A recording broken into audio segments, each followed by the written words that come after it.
กัปตันคนใหม่เนาะกัปตันคนเก่าไปลมโทรศัพท์อ่างนาเขื่อน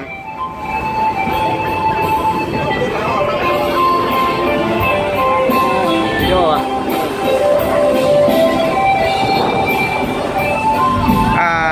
กัปตันเนาะขอเสียงสัมภาษณ์หน่อยเนาะพี่กล้องรู้สึกยังไงเนาะ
เ